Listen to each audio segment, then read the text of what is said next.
116페이지. 자, 먼저 용어의 정의부터 해봅시다. 통계는 용어의 정의만 명확하게 알고 어떤 증명이 대부분 없으므로 그에 해당하는 풀이 방법에 맞게 그냥 풀어내시면 되는 게 대부분이야. 일단 모집단이라는 건 그 전에 통계적 추정이라는 단어는 우리가 무언가를 조사해서 합리적인 결론을 얻어내는 그 과정을 말합니다. 통계적으로 추정, 예상하겠다라는 얘기야. 그럼 내가 무언가 조사를 해야 되겠지. 내가 조사하고자 하는 대상 전체를 모집단이라고 합니다. 조사하고자 하는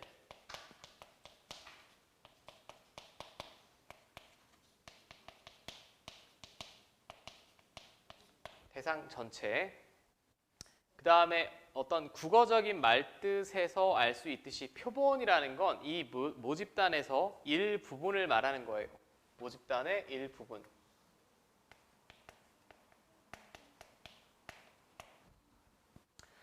자, 그러면 일단 용어는 크게 어렵지 않죠. 모집단이면 내가 조사하고 싶은 대상 전체를 모집단이라고 하고 그 중에 어떤 부분, 한 부분을 우리가 표본이라고 합니다. 그럼 먼저 조사하는 방법 자체가 두 가지가 있어요. 첫 번째,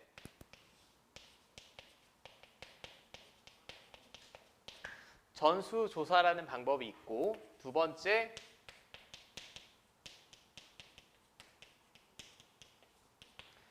표본조사라는 방법이 있습니다. 자, 전수조사라는 말은 제가 조사하고자 하는 집단 전체를 조사하는 방법이에요. 이 모집단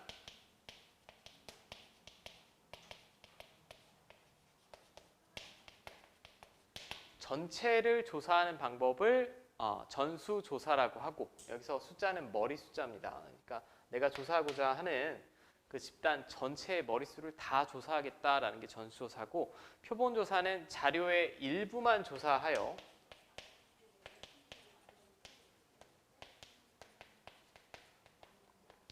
전체 집단의 성질을 예상하는 걸 말해요.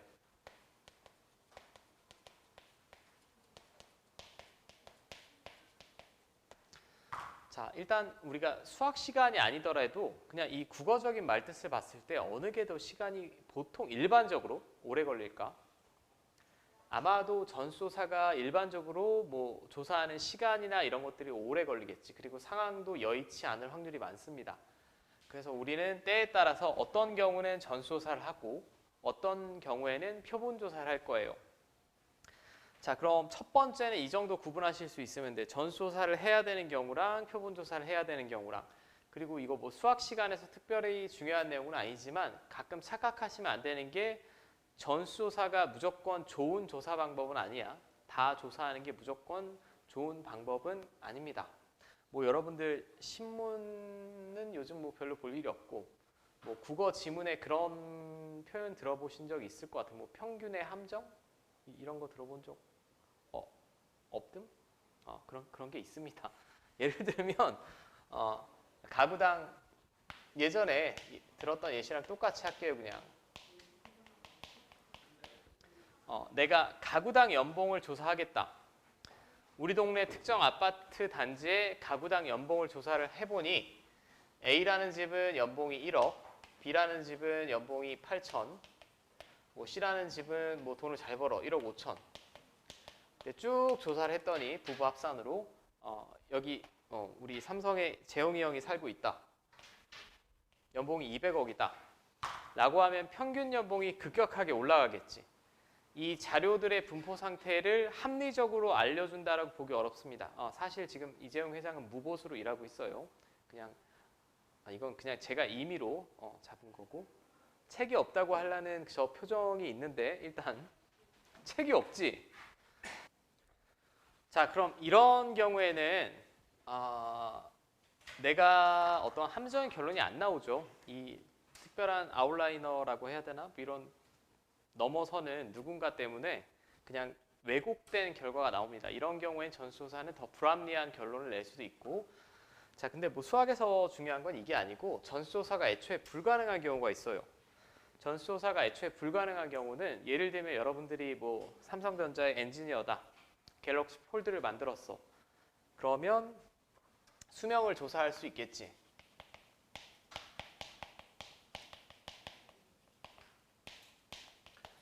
그럼 핸드폰이 내구성, 이 폴드는 이렇게 접히는 애들이지, 플립이나 그런 애들의 내구성을 조사하기 위해서 제가 수명 조사를 한다라고 했을 때 만약에 전수 조사를 하면 내가 생산한 모든 핸드폰이 고장 날 때까지 기다려야 되지. 5년이든 10년이든 시장에 내다 팔 물건이 없습니다. 말이 안 돼요. 애초에 전수 조사를 할 수가 없죠. 이런 애들, 핸드폰 수명 조사 혹은 배터리 뭐 이런 애들 수명 조사는 전수 조사 자체가 불가능합니다. 전수 조사 자체가 불가능하고 또 뭐가 있을까? 뭐 예를 들면 이런 애들. 대기 오염도, 수질 오염도도 마찬가지겠죠. 이런 것도 전수 조사를 할 수가 없어요. 우리나라 대기 오염도를 뭐 여러분들이 조사를 하는데 이 무수히 많은 공간에 있는 모든 대기질을 조사할 수가 없죠. 수질도 마찬가지겠지. 이런 애들은 애초에 전수 조사가 불가능합니다. 따라서 이런 애들은 다 표본 조사라고 불리는 걸 할 거고, 그럼 전수 조사를 할 수 있는 애들은 어떤 애들이 있을 것 같니? 뭐 인구수 같은 경우, 혹은 여러분들이 수능 평균 점수, 그거는 표본 조사하지 않죠. 전체 그 수능 시험을 치른 학생들의 평균과 표준 편차를 칼같이 다 구할 수 있습니다. 이런 애들은 전수 조사를 해야 되는 게 맞는 거고. 자, 그럼 우리는 지금 수학 시간에는 전수 조사에 대한 방법을 배울까? 표본 조사에 대한 방법을 배울까?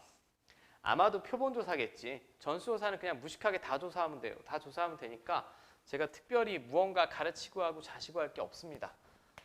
그럼 우리는 표본 조사를 배울 텐데, 내가 조사하고자 하는 집단이 이렇게 있다라고 했을 때 일단은 표본을 뽑아내야 될 거 아니야? 표본을 뽑아내는 걸 추출이라고 부릅니다. 추출. 그래서 이만큼 한 덩이를 뚝 떼어내는 이걸 추출, 특별히 임의 추출이라고 불러요. 여기서 임의 추출이라는 얘기는 임의의 실수 이런 말 많이 들었지. 그러니까 내가 만약에 이 퍼스트 학원에 와서 퍼스트 학원 재원생들의 수학 점수를 표본 조사한다라고 하면 나는 눈을 감고 랜덤으로 학생들을 고르고 조사를 해야 되지. 내가 이미 수학 점수가 만점인 학생들만 불러서 이렇게 조사하면 그거는 잘못된 추출 방식이겠죠. 그런 건 아니고 수학적으로 아주 이상적이고 아름답게 랜덤으로 뽑는 걸 그냥 임의 추출이라고 부른다라고 보시면 될 것 같아요. 오케이. 그럼 내가 5명을 조사할 수도 있고 10명을 조사할 수도 있겠지. 그 표본의 개수를 수학 시간에는 표본의 크기라고 합니다. 내가 성적을 조사하는데 만약에 이렇게 5명을 뽑아서 조사했다. 그럼 얘는 표본의 크기를 5라고 할 거예요. 예를 드는 거야. 참고로 표본의 크기는 소문자 n으로 많이 쓸 겁니다. 이제. 오케이. 자, 그리고 여기서 임의 추출은 당연히 임의 추출인데 추출하는 방법 중에 시험에 나오는 건 2가지 있어요. 첫 번째는 복원 추출이 있고 두 번째는 비복원 추출이 있습니다. 자, 복원 추출이라는 건 뭐냐면 지금 여기 6분의 학생이 있는데 내가 성적을 조사한다라고 했을 때 표본의 크기를 3으로 가져갈 거야. 그럼 3명을 조사한다는 얘기지. 3명을 조사하는 방법 자체가 2가지가 있습니다. 눈 감고 제가 1명 뽑아서 조사하고 다시 이 집단에 집어넣고 또 1명 뽑아서 조사하고 또 1명 뽑아서 조사하고 그럼 뽑은 애를 또 뽑을 수도 있겠죠. 이게 복원 추출. 원상 복구시키고 다시 하나씩 추출하는 방법이 되겠고 비복원 추출은 1명 조사하고 집에 보내고 1명 조사하고 집에 보내고 1명 조사하고 집에 보내고 차이점은 알겠지. 근데 얘는 통계보다는 어디에서 큰 의미가 있을까요? 통계보다는 확률에서 의미가 큽니다. 일반적으로 통계 시간에는 그냥 보통 뭐 100명 중에 50명을 조사한다라고 하면 그냥 표본의 크기를 50으로 가져가고 크게 구분하지 않고 그냥 풀어내는 방식이 많습니다. 물론 앞부분에서는 이렇게 물어볼 수는 있지만 뒷부분으로 갈수록 별 의미는 없다라는 거고 일단 우리는 그럼 가장 기본적인 문제들을 한번 살펴보자. 오늘 자 463번부터 무려 1번 1번이다 1번 자, 전수조사보다 표본조사가 더 적합한 것만을 보기에서 있는 대로 골라라. 기억, 병역 의무자의 징병검사. 병역 의무자의 징병검사는 그냥 성인 남성 대상으로 다 해야 되는 게 맞는 거죠. 이건 전수조사입니다. 표본조사가 아니라. 니은, 자동차의 충돌 안전성 조사. 표본이야, 전수야? 표본조사겠지. 전수조사를 한다라고 하면 제가 자동차 만들고 다 때려 부셔야 되는데 말이 안 되죠. 이건 표본조사가 맞습니다. 자, 이게 디귿에서 조금 헷갈린 분도 있을 것 같은데 올해 쌀 예상 수확량 조사. 이거는 뭘까요? 안 헷갈린가? 이거는 표본조사가 맞겠지. 올해의 쌀 예상 수확량이잖아. 예상 수확량을 조사하는 건 어떤 집 가서 얼마나 생산할 거니, 얼마나 생산할 거니 다 조사할 수가 없지. 예상이니까. 이건 표본조사입니다. 리을, 어느 고등학교 학생들의 수학여행 신청조사. 신청조사는 한 명씩 다 조사를 해야 되죠. 전수조사입니다. 일단 답은 그대로 3번이라고 크게 어렵지 않게 골라낼 수 있고. 자, 이거는 여기 있는 문제들만 풀어보더라도 전수조사, 표본조사는 구분이 가능할 것 같고 이제 하나 더 보겠습니다. 뒤로 넘기셔서 472번 이제 표본. 추출하는 방법에 관한 문제 한번 볼게요.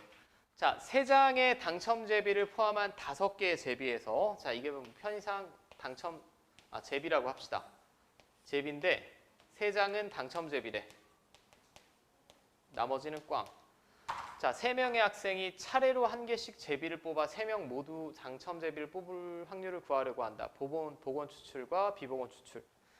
중요한 멘트는 2가지예요. 3명의 학생이니까 당연히 구분되지. 사람이니까 차례대로 순서가 있다는 얘기죠. 순서가 있고 그 다음에 복원 추출로 뽑았을 때 확률, 비복원 추출로 뽑았을 때 확률. 자, 첫 번째 복원 추출부터 1번이라고 하고 비복원 추출 2번이라고 하고 한번 구해볼게. 자, 복원 추출이면 첫 번째 학생이 여기서 당첨 제비를 뽑을 확률이 얼마니? 5분의 3 아니야? 여기서 하나 뽑는데 당첨 제비가 3개잖아. 근데 두 번째 학생이 당첨 제비를 뽑을 확률도 얼마죠? 5분의 3이지. 복원 추출이라고 했으니까 제비 다시 돌려놓고 잘 섞어서 다시 뽑는 겁니다.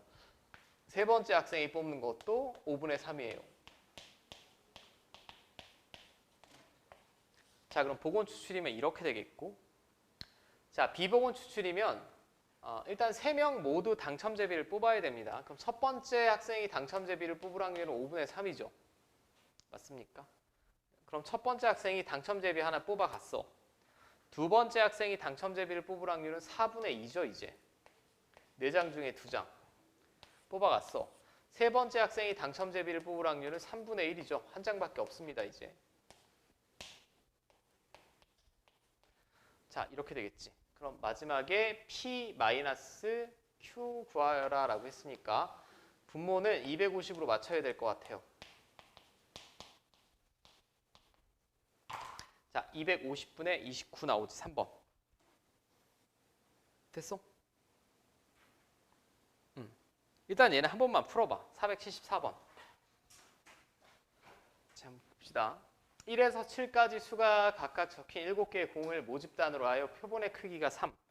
자, 표본의 크기가 3이니까 제가 3개 뽑겠다는 얘기지. 3개 뽑겠다는 얘기인데 첫 번째는 복원 추출, 두 번째는 비복원 추출로 한 사람이 동시 3개. 세 번째는 비복원 추출로 3사람이 각각 1개씩 순서대로. 이게 포인트. 자, A부터 구해볼게요. 표본의 크기가 3인데 복원 추출. 복원 추출이면 3개를 뽑을 거야. 첫 번째 뽑을 수 있는 애가 이 7개 중에 하나지. 두 번째 뽑을 수 있는 애도 원상복구 시키고 다시 뽑는 거니까 7개 중에 하나가 되겠고 세 번째도 7개 중에 하나 아니니? 이거 우리가 배운 기호로 쓰면 7파이 3이죠. 중복순열이지. 중복순열. 그 다음에 B. B는 한 사람이 동시에 3개를 추출하는 방법. 그럼 7C3 아니야? 순서 상관없으니까. 그 다음에 C는 3사람이 각각 하나씩 순서대로. 그럼 첫 번째 뽑는 사람은 7개 중에 하나. 그 다음에 6개 중에 하나. 그 다음은 5개 중에 하나니까 기호로 쓰면 7P3이 되겠죠, 이거. 맞습니까? 딱 요 정도만 자연스럽게 구하실 수 있으면 돼요. 5번에 있죠, 5번에. 어떨 때는 파이, 중복순열이고 어떨 때는 컨비네이션이고 어떨 때는 퍼뮤테이션이다 라는 거. 여기는 그냥 전수조사냐 표본조사냐 구분 정도랑 딱 이 정도 풀면 끝이에요. 시험에 자주 나오는 부분은 아닙니다. 그냥 알고만 있으시면 되고.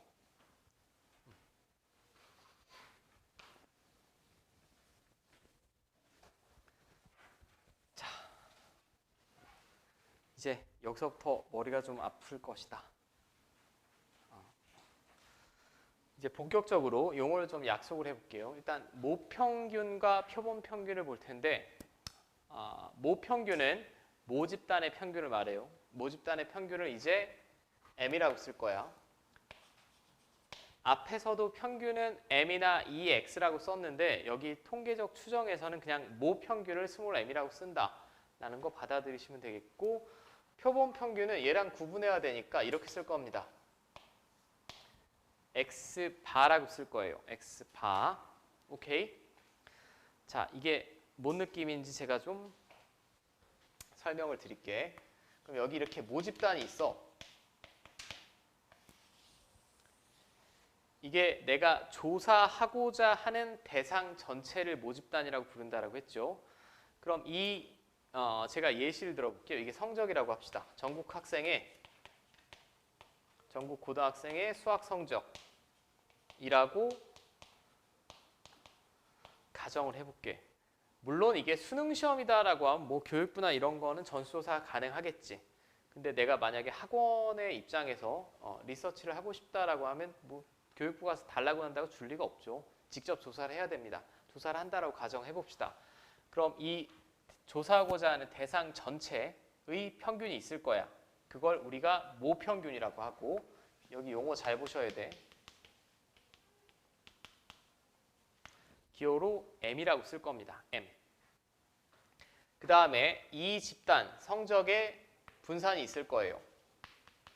그걸 모 분산이라고 하고 시그마 제곱이라고 쓸 거야. 당연히 이 모 집단에 표준 편차가 있을 거고 얘는 모 표준 편차라고 쓰고 시그마라고 쓸 겁니다. 자, 여기까지 문제 없어. 이제 나는 얘를 표본 조사를 하기로 마음 먹었어. 내가 교육부 소속이 아니기 때문에 성적을 알 수가 없어요. 직접 가서 전국 학생들을 대상으로 표본 조사를 하기로 했습니다. 그러면 여기서 이미 추출 한번 표본을 뽑아내는 과정을 추출이라고 부른다라고 했지. 그러면 여기서 내가 몇 명을 조사하느냐를 표본의 크기라고 부른다라고 했지. 표본의 크기. 표본의 크기는 뭐 n이라고 합시다. 이렇게 시험 점수를 조사를 했어요.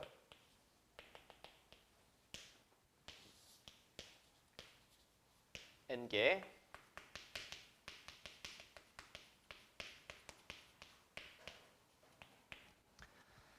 자, 그럼 내가 조사한 이 학생들의 평균이 있지 않겠어?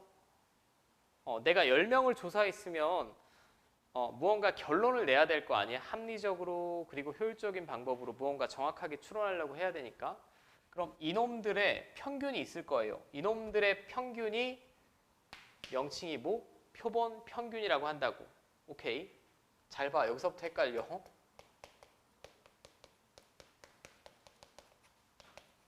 이 하나의 표본의 평균을 말하는 거예요.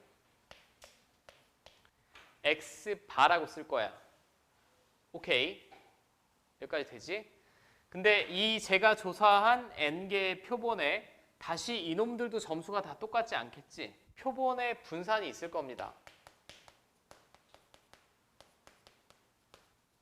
자, 이 표본 분산을 쟤랑 구분해야 되니까 S제곱이라고 쓸 거예요. 그 다음에 이 표본의 표준 편차가 있겠죠.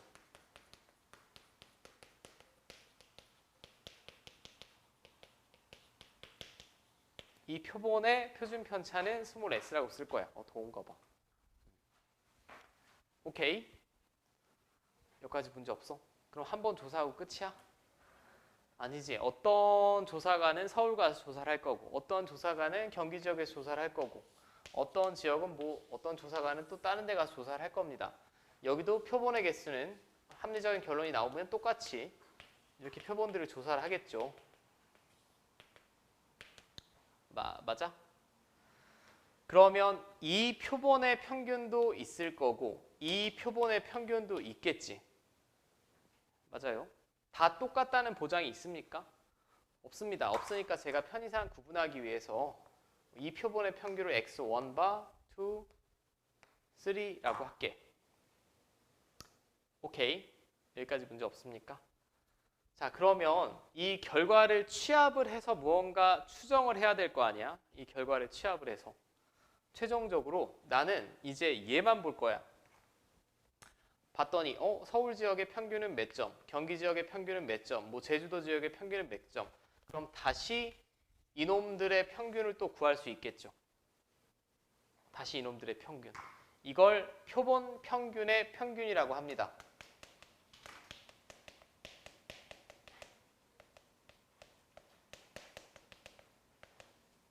그리고 이 표본 평균도 다 같다는 보장이 없지. 뭐 이 지역은 공부를 잘하는 서울 지역이라서 뭐 평균이 85, 경기 지역에서 80, 제주도에서 60 이런 식으로 나올 수 있잖아. 이놈들도 다시 분산 표준 편차가 생기겠죠. 그걸 표본 평균의 분산이라고 합니다.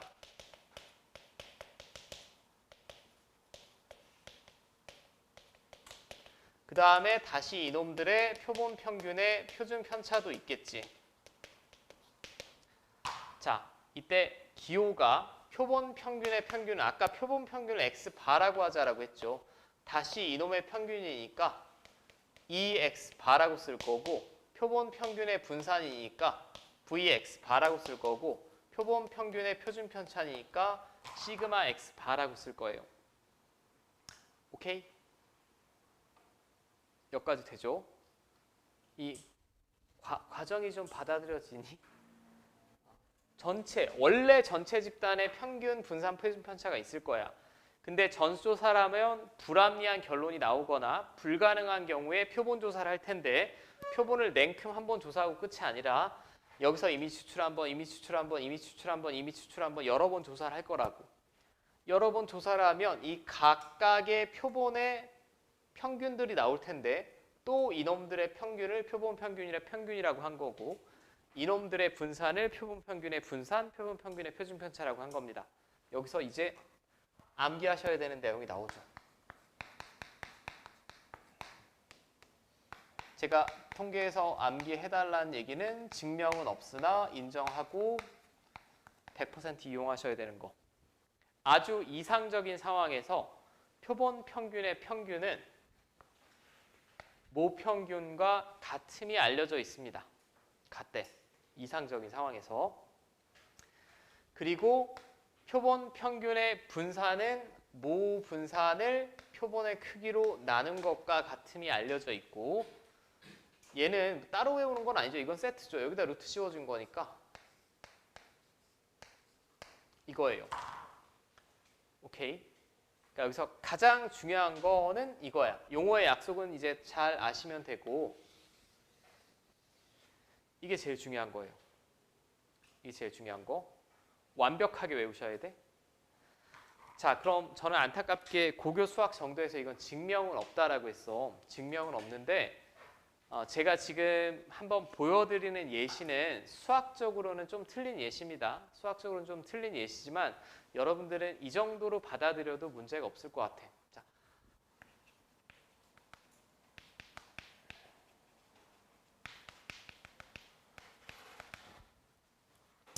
자, 자꾸 성적해서 미안한데 수행평가 점수에 성적을 한번 제가 조사를 했다라고 합시다. 9명이야. 근데 이 학교는 살벌하게 1점부터 9점까지 한 명씩만 준대. 누군가는 1점, 2점, 3점, 4점, 5점, 6점, 7점, 8점, 9점 이렇게 받는데요. 그럼 학생들이 받은 수행평가의 점수는 이렇게 되겠지. 점수 분포가. 이게 모집단이죠. 지금. 모집단이라고 해서 항상 어마어마하게 클 필요는 없는 거예요. 이게 집단 전체잖아. 그럼 모평균이 얼마죠? 1, 2, 3, 4, 5, 6, 7, 8, 9 평균 얼마야? 정신 차리고 5. 5지. 근데 제가 표본 조사를 한번 해볼게. 표본 조사.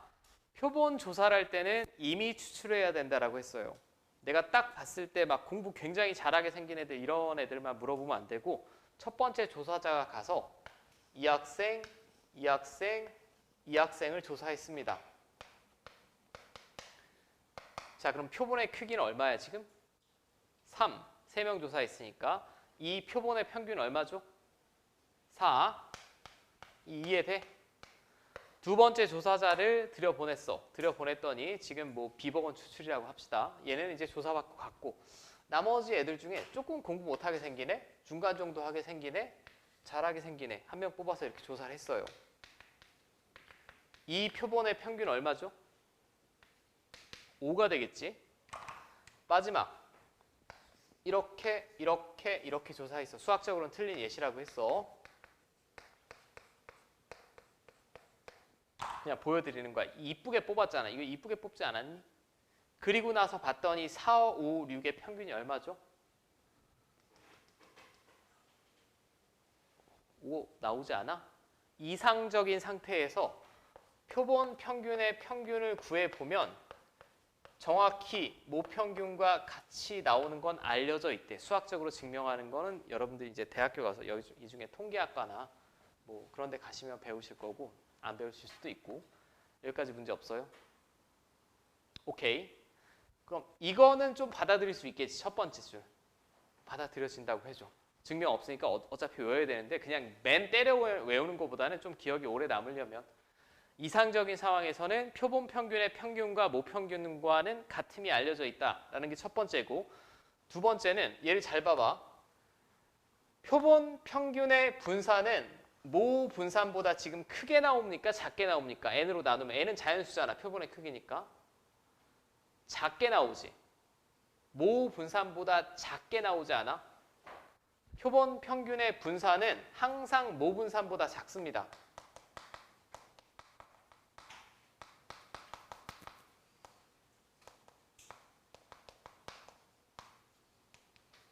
근데 우리가 어떤 수학이 아니라 상식적인 수준에서 한번 생각을 해볼게. 왜 모분산보다 작을까? 이게 모집단이잖아. 모집단은 평균이 지금 5인데 수행평가 점수가 극단적인 애들이 있지. 1점 맞은 애, 만점 맞은 애가 있단 말이야. 근데 표본 평균만을 봤을 때는 제가 표본 조사를 했기 때문에 그놈의 평균이 1이나 9가 나올 확률이 높을까요? 거의 비슷비슷하게 나오지 않겠어? 거의 비슷비슷하게 나온다는 얘기는 얘는 평균주의에 몰려있게 나올 수밖에 없다는 얘기지. 여기까지 이해됩니까? 모집단은 이렇게 펼쳐져 있는데 내가 표본 조사를 하는 순간 표본 평균은 더 몰려있게 나온다고. 그러니까 당연히 모분산이 더 크게 나와야 되지. 근데 여차저차 수학자 형님들이 봤더니 이걸로 나눈 것만큼 작게 나온다는 얘기죠. 표본 평균의 분산이. 모분산보다. 여기까지 이해됩니까? 뭐 점수화 할 수는 없겠으나 우리 한국 사람 전체를 보면 뭐 차은우 같은 애도 있고 차은우 같은 형님은 아니지. 동생도 있고 원빈 같은 사람도 있어요. 외모적으로 탁월한 사람들이 있지. 근데 여러분들이 길 가다 3명을 뽑았는데 한 명이 차은우고 한 명이 원빈이 나올 확률이 있겠니? 거의 없습니다. 비슷비슷한 사람이 보여요. 이게 식으로 표현한 게 이거야. 표본 평균의 분산은 필연적으로 작게 나온다고. 모분산보다는. 여기까지 이해돼? 결론은 외우셔야 돼. 결론은 외우셔야 되고 이제 하나 더 여러분들 이건 잠깐 책에 볼게요. 118페이지. 이건 제가 조금 이따 칠판 왼쪽에 적어놓을 테니까 오늘 내로 다 외우시고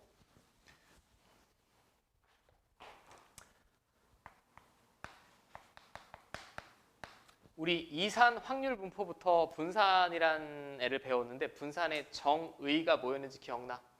정의. 계산식 말고.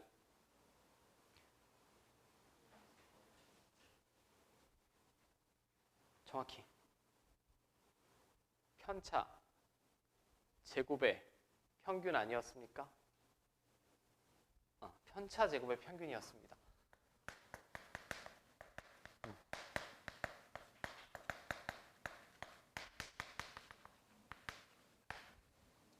편차 제곱의 평균이었어요. 이게 분산의 정의야.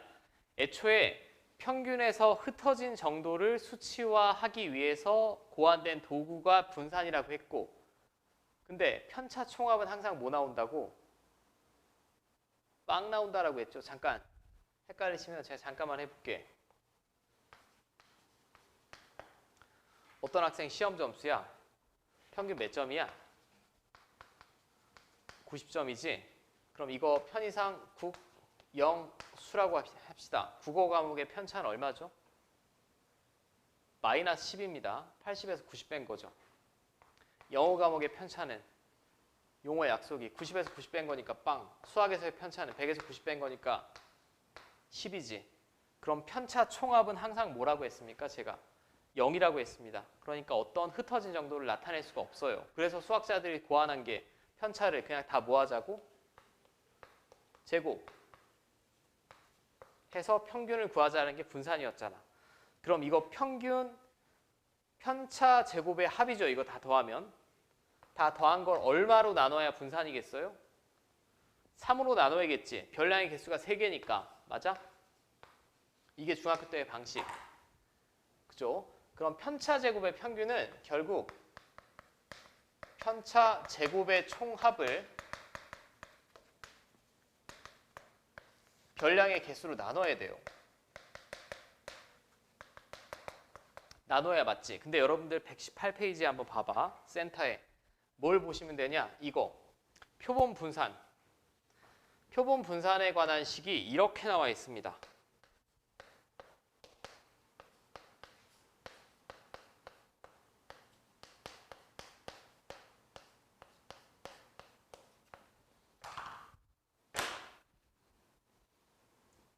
이렇게 나와 있죠?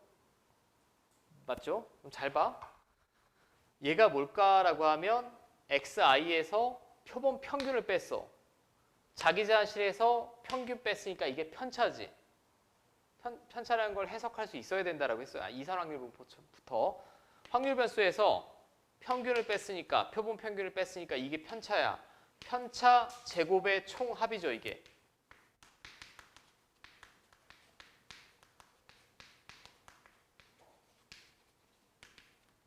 맞아? 그럼 상식적인 수준에서 평균을 구하려면 1부터 n까지니까 별량의 개수가 n이니까 뭘로 나눠야겠어요? n으로 나눠야 맞지 않아? 근데 학교 시험에서 첫 번째 중요한 포인트, 표본 분산을 구할 때는 다른 분산이 아니라 표본 분산을 구할 때는 n이 아니라 지금 이 책에 나왔듯이 뭘로 나눠야 됩니까? n-1로 나눈다라는 걸 꼭 기억을 하셔야 돼요. 오케이? n-1로 나눈다. 자, 그럼 한번 생각을 해볼게. 편차 총합, 편차 제곱 합이 있을 거야.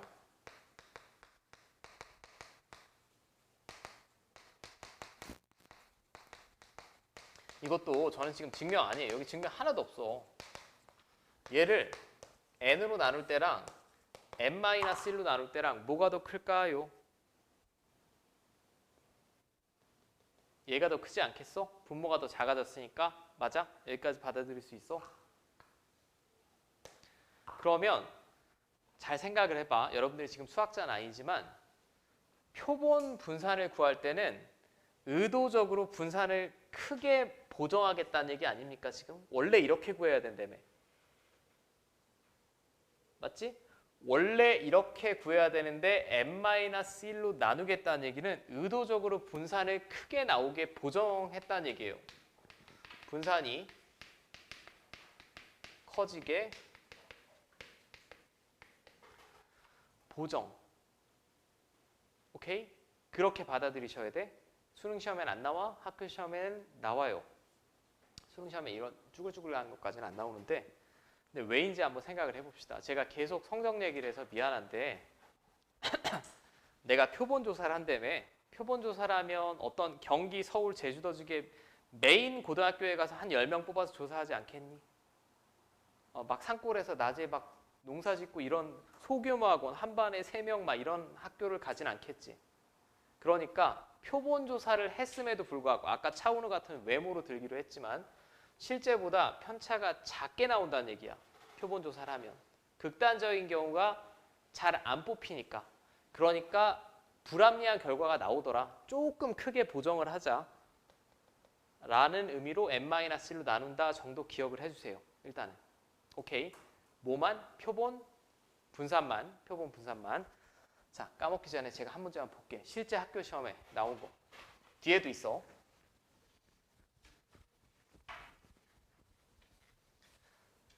자, 크기가 5인 표본. 지금 5개 뽑았어요. 이 표본의 평균은 개 쉽다. 표본 평균 얼마니 지금? 5 아니야? 5가 그냥 가운데 떡 박혀있네.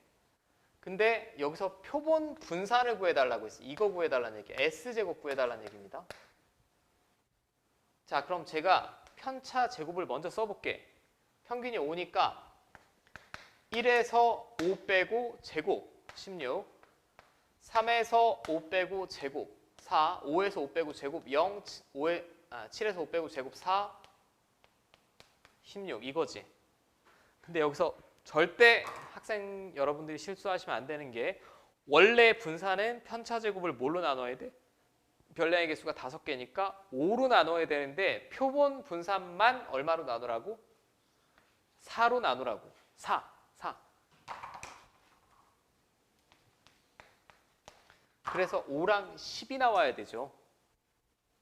맞습니까? 만약에 5로 나누면 5랑 8이 나옵니다. 물론 선생님이 착해서 5랑 8은 지금 보기에는 없는데 이거를 그렇게 실수하시면 안 된다라는 거. 근데 이게 아주 자주 나오는 문제는 아니에요. 아주 자주 나오는 문제는 아니지만 모르면 아예 풀 수가 없기 때문에 이거를 좀 기억을 해주시고. 맞아? 용어만 짧게 정리하자. 조사하고자 하는 대상 전체를 모집단. 그 집단의 평균이 있을 거야. 모평균, 모분산, 모표준 편차. 근데 전수조사하면 불합리하거나 불가능한 경우가 있어서 표본조사를 할 거야. 그럼 표본을 몇 개를 뽑느냐가 표본의 크기, 그 표본의 평균이 x바, 그 표본 내가 아나운서는 아니라서 발음이 어렵네. 그 표본의 분산이 표본 분산, 표본 표준 편차가 있고, 그럼 내가 리서치 회사 팀장이면 이 팀원들의 표본 조사 결과를 취합해서 결론을 내야 되잖아. 결론을 내봤더니 아까 뭐라고 했어요? 표본 평균의 평균은 뭐랑 같음이 알려져 있다고? 모평균과 같음이 알려져 있고, 표본 평균의 분산은 모분산을 뭘로 나눈 것과 똑같다고? 표본의 크기 n으로 나눈 것과 같음이 알려져 있다고. 자, 거기까지 숙지하시면 되고, 잠깐만 쉬었다 할게. 당신들 표정이 추운지